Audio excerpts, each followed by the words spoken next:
So for this next story, we're just going to take a deep breath. For a reason. It's because that's something we take for granted, Jeannie. The ability to breathe, you don't even think about it until the moment you can't. That's what life was like for Larry Rowden. He played the cello on Broadway, but his career was cut short because his lungs began to fail. And today, thanks to a double lung transplant, Larry has hope. Hope many more people will soon feel, thanks to a remarkable new program at the Mayo Clinic.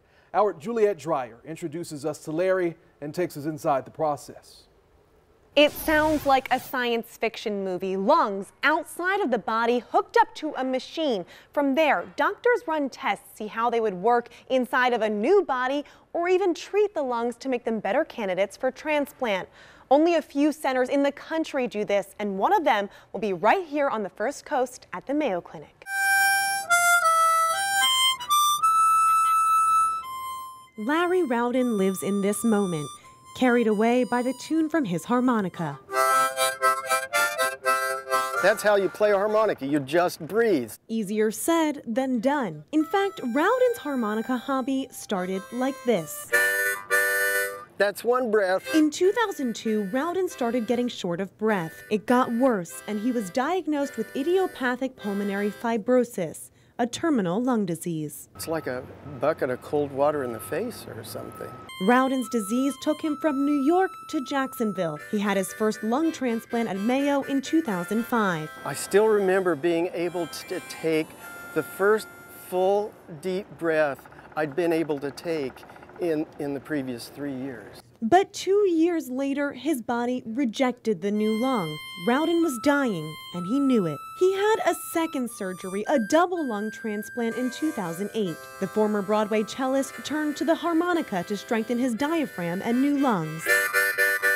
Soon, a new facility at Mayo Clinic will help more people like Rowden get the lungs they desperately need. There's only one other center right now in the country that's actually doing what we do, and that's in Silver Springs, Maryland. The Lung Restoration Center will house a process known as ex vivo lung perfusion, or EVLP. This video from Lung Bioengineering, a subsidiary of the group working with Mayo, shows the process. The perfusion pump is started, and with this step, the EVLP procedure clock starts. Right now, only about 20% of donor lungs are good candidates for transplant, according to Dr. David Erasmus. So that means 80% of all the lungs that potentially might be used are actually discarded. Dr. Erasmus says they usually err on the side of caution, throwing out borderline lungs because they don't want to take a risk. With EVLP, doctors can see how the lungs would behave when transplanted, get a better picture before deciding whether to toss them or move forward. The lungs can also be treated to get them into better condition for transplant. One can introduce antibiotics or steroids or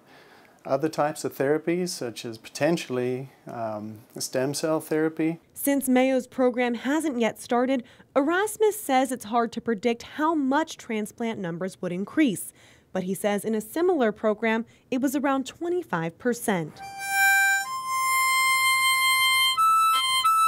That means more people like Rowden get a second chance to live. I used to enjoy more things, but now I enjoy things more. Like the Rockefeller tree he once took for granted but plans to see this Christmas, or watching his 2 daughters become adults and celebrating 48 years of marriage to his wife, Katie.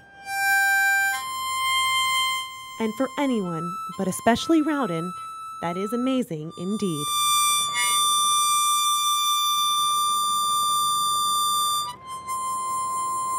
Mayo Clinic staff tell me they're still finalizing some details, so no date has been set for construction to begin, but it will likely start this fall. Juliette Dreyer, First Coast News.